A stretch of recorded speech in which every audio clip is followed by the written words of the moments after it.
Hello, welcome to the Derby debrief from RamsTV, live from Pride Park Stadium. Owen Bradley with former Derby County captain Shaun alongside. The Rams signed off for Christmas this afternoon with a 4-0 thrashing of Forest Green Rovers, the Gloucestershire side making their first ever visit to Pride Park Stadium. Nathaniel Mendez-Laing got the goal scoring started just 4 minutes in, but David McGoldrick stole the show with a hat-trick completed in the final moments. It's his second hat-trick for the club, only the second of his career, second in 49 days to be absolutely precise. You'll hear from him shortly. Some words coming up from the Derby head coach Paul Warne as well. But Shaun, on the day that Derby moved back into the League One playoff places, plenty to be pleased with. There was. We started the game really well. Mendez-Laing gets his goal after, 3 or 4 minutes. We're on the front foot. We used the width really well, which I said was important with their 3 central midfielders. And I thought we looked bright at times.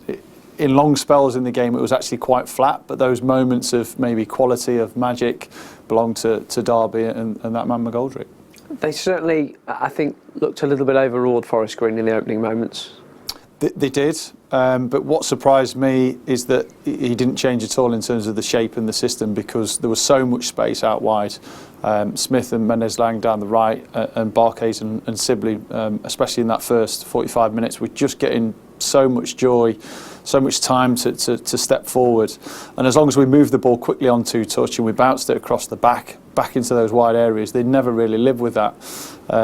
So I was surprised that they didn't maybe change the shape after the first 5-10 minutes, where they weren't really able to get any control of the match. But we know that he likes to stick with his formations and shape and want to play football. But in and out of possession, they couldn't compete with us. That doesn't say that I think was at our best. I knew there was goals there. I knew there was opportunity to really dominate the opposition, and we did in parts, and that's why we get the 4 goals. And more from box to come. Let's get some reaction from the Derby boss there. I've been talking to Paul Warne. Paul, it's a cliche, but an early Christmas present. Must be pleased. Yeah, you mean my hat or the result? Well, both really. Yeah, well, a fan kindly gave me this outside, so while it's Christmas, the lads are happy. Yeah, okay. I'd always want more, obviously. Not more goals, I don't mean that. Excuse me, I don't mean that disrespectful to the opposition, because any team you play is hard, and, they've worked really hard and made it difficult for us. I just didn't think we moved the ball quick enough first half. I didn't think we had enough intensity in our play, although we went in 2-0 up, and I think we only really had 3 attempts first half, but we were clinical, and I've asked the lads to be clinical, so I can't complain. I just think there's more to this team. We need to try and get more out of them, squeeze every last pip out of them, I suppose. But then I thought second half we were in complete control, respectfully, and had complete dominance. And my shining light, really, I thought Knighty was excellent when he went on, and he's kept his head. He hasn't been in the team. He's trained hard. He's kept smiling. He encourages his teammates, and you always get your opportunities. And I thought today he was very good, and I thought Cash, literally, I don't think put a foot wrong. Very good from him, and generally as an overall performance, we've done enough to win a game, and that's all we asked the lads to do. You bring Nathaniel Mendez-Laing back into the side. He scores after 4 minutes. You bring Jason Knight on. He sets up a goal 30 seconds later. Sometimes you look like you know what you're doing as a manager. Yeah, no, don't get confused with that. Do not get confused with that. No, I mean, Knighty went on and had an impact, and obviously I've said who I thought done really well, and Didsy got a hat-trick, and I haven't mentioned it. And so, yeah, all in all, pleased, no injuries, great. That is the greatest joy, that we can have a good week with them next week before a tough game at Bolton, but we'll have a fit group to pick from, hopefully, if they don't pick up anything in training, obviously. But it's nice, and like I said to the lads, there's not many times you get to play when you know if you win you go into the playoffs. Obviously Peterborough's game being off, so it's sort of like our game in hand, so to speak. So we're not there by default. We just need to keep getting back-to-back results is what we need, and a tough one at Bolton, and then we have 2 home games that we'd like to play well in as well. But yeah, really pleased with the lads. Clean sheet, 4 goals, Christmas week, happy days. Just on David McGoldrick, never scored a hat-trick in his career. He's got 2 in 50 days with you. Are you doing anything different with him? We've done loads of voice notes for him to listen when he goes to sleep, so he can hear me talking to him when he's asleep, and we had an effect on him. I mean, we said to him jokingly when he came off that, if he'd played under us a few years ago, he'd have been a wealthy man. But no, nothing different. He just, sometimes strikers hit really glorious form, and You know, he's a really good finisher if he gets opportunities, but if we don't get the ball in the box, he's not going to get opportunities. So, fortunately, the team were trying to get him the ball, and, you know, another day, you know, someone else might have got more goals as well. But really pleased for Didsy. Works really hard, and he's reliable in tight areas. I think after the goals, the biggest cheer of the day was him doing like a one-man show in the middle of the pitch. That went down well, and seems like he was nutmegging and flicking and tricking and all sorts. Luckily, we were a few goals up by then. If not, I don't know how it would have felt. But now he's done really well, deserves his goals, and, like, you know, I think the back line deserves a lot of credit, because I thought first half we were the pitch was too big. We didn't really get our press right at all, and the back four had to bail us out a few times. When I say back four, I mean 5, including Joe, and when called upon. Another clean sheet for Joe, so we'll have to build another wall at this rate. He's got a lot of clean sheets, and it's just nice, one of them days where the lads have been clinical in the final third. And my worry is when it was 2-0 and it was a little bit flat, it felt a bit flat, the game first half, that if they do score and they do get their towels up, it's hard to get yourself back into it. So fortunately, when the third goal went in, we could relax a bit. We missed a few chances, but you got to. There's the Derby head coach, Paul Warne, in another splendid hat. Shaun, lots to be pleased about after a 4-0 victory. For the home fans, of course, so something for them to enjoy. It's an obvious thing to say, but when you score early, it gives you such a platform to go on from, and that's what Derby did today. It did. It's important that you start these games well against maybe some of the smaller clubs that haven't experienced Pride Park and 25,000 within the stadium, and we did that really well. Started really bright. Again, I thought we used the width well, and he picked up on it there. When it went to 2-0, it did go flat, and I thought in the second half, even though we had control, the introduction of both Dobbin and Knight, I thought Dobbin was excellent when he came on. A few little moments where you always want that little bit more from him when he gets through, but he set up McGoldrick's hat-trick as well. So there were moments in the game where it did go flat, and you can sense a little bit of frustration with him, because sometimes you play against a team, and again, we mentioned on commentary, you knew that they were there for the taking this afternoon. I thought they were pretty poor in terms of what they brought to the table. I thought at possession they were quite passive, so it allowed us to get up the pitch. In possession, they never really clicked, and some games feel that they're there to really dominate and to get goals, and 4 goals is great.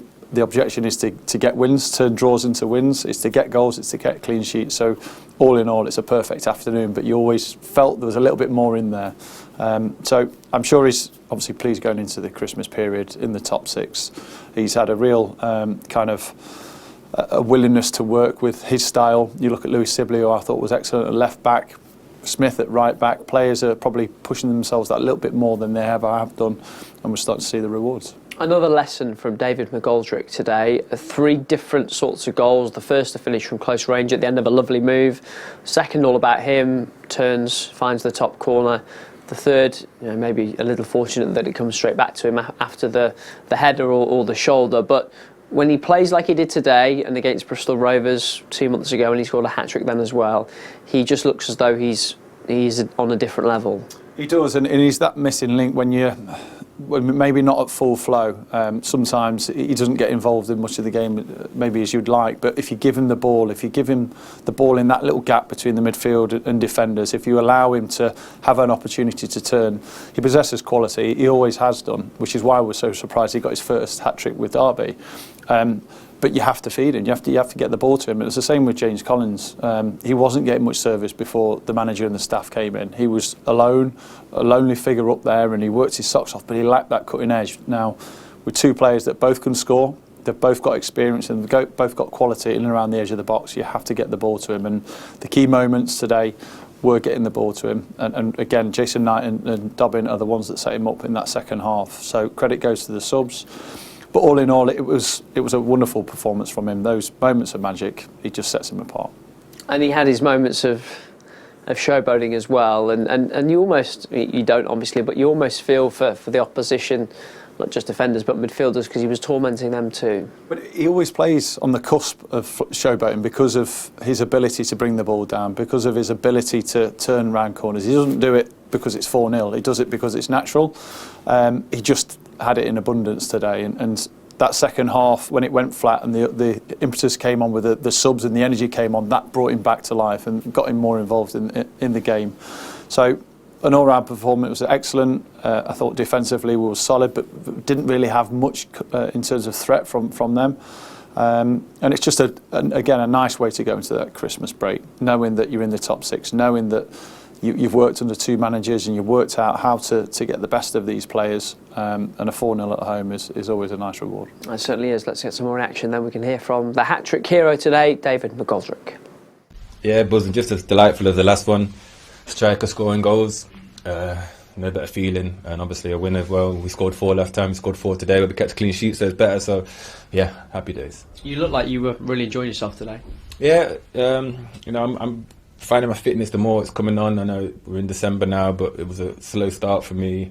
Little injuries here and there. Get a bit more freedom. When you get fit, you get more confidence. It just happens as a player, and obviously when you're 2-3-0 up and the ball's coming to you in certain areas, there's a bit more of a free license, and you do things maybe not to do. But yeah, I'm enjoyed it out there, scoring goals. Every striker loves to do it, and winning as well. We're really a tough team to beat at the minute, and we've got to turn some of those draws into wins, and that's what we did today. What's going through your mind when the goalkeeper gets his fingertips to that header and then it drops nicely off the post for you, and you're right there in the goalscaping? What are you thinking? Yeah, I just said bingo, there we go. I thought it was creeping in, and then just before it hit the post, I knew it was going to hit the post and bounce to me. So yeah, I kind of knew straight away. And they're all left foot goals. Just thought about that. So yeah, that's an odd one, but yeah, buzzing. It dropped to me, scored a hat-trick. So there we go. Was there a sense that everyone was maybe let out a bit of frustration today? Because you've been on this unbeaten run, you've not won as many as you wanted to. To hit 4 sort of felt like you were letting a bit go. Yeah, but it's weird because we was 2-0 up at half time and we weren't happy at half time. We came in and we had a little go at each other. It was sloppy and we didn't really. We was in control, and then we kind of made it feel like it was a bit too easy out there, and with no disrespect. And then they had a chance that they could have made it 2-1. It could have been a completely different game. So we had a little rocket up ourselves. We kind of started the game in the second half like it was 0-0. Not to concede and go get some more goals, and we did that finally, and it was great to round it off. Having everyone fit helps. I mean, when subs can come on, and Jason Knight plays a big part in your second goal, doesn't he? That helps everyone. Knight brilliant. Knight, like many of the boys in this team, shouldn't be in this league. To have him as a sub coming on, to have Dobbs coming on, to have Will coming on, young boys, but they've got amazing careers ahead of them. Knight's come on, set me up. Dobbs come on, had a chance himself, set me up. Will comes on, he's a powerhouse. It's great options. We've got people coming back like today. Like got Kurt, Tomo coming on. We've got Chester coming back soon, hopefully next game. And January's coming as well. So I know the gaffer want to bring in some players. So it's healthy at the minute. So let's hope it keeps that way. Everyone's pushing each other for places. So it's going to be a long season, but enjoyable. And I know it only matters at the end of the season, but to be in the top 6 at Christmas, that must be nice. Yeah, definitely. It would be silly to say it's not. When you look at the table, we've got a little 10-day break now to the 27th. To be in the top 6 is good. We don't want to come out of there now. We want to stay in there. A club like Derby, we can't slip out, and we've got to make every home game relentless and pick up points. Home wins. Go away from home with the same mentality. So if we do that, I'm sure we'll be in the top 6 by the end of the season. And there he is, David McGoldrick. Results from League One this afternoon. There were a handful of fixtures postponed. Winners today, including Barnsley, who beat Burton. Bolton, 2-0 winners as well at home to Exeter. Bristol Rovers winning on the road at Charlton. They came from a goal down to do it. Plymouth also won today. They've gone back to the top of the table, which we'll show in a moment. Bradley Johnson on target for MK Dons as they won at Portsmouth. And Wickham beating the leaders Ipswich in a bit of a surprise there. Here's the table then. Plymouth have gone back to the top. Sheffield Wednesday haven't managed to close the gap on them after only getting a draw. Barnsley and Bolton both won, which means although Derby move into the top 6, that's as high as they are able to climb. They face Bolton next, of course. At the other end, Forest Green don't move anywhere, but MK Dons move a little bit closer to them after their victory this afternoon. And that's all from us for now. If you want more reaction to today's game, it'll be on the website for you, dcfc.co.uk. We're back with you on the 27th. So until then, have a wonderful Christmas. We'll see you soon. Bye-bye.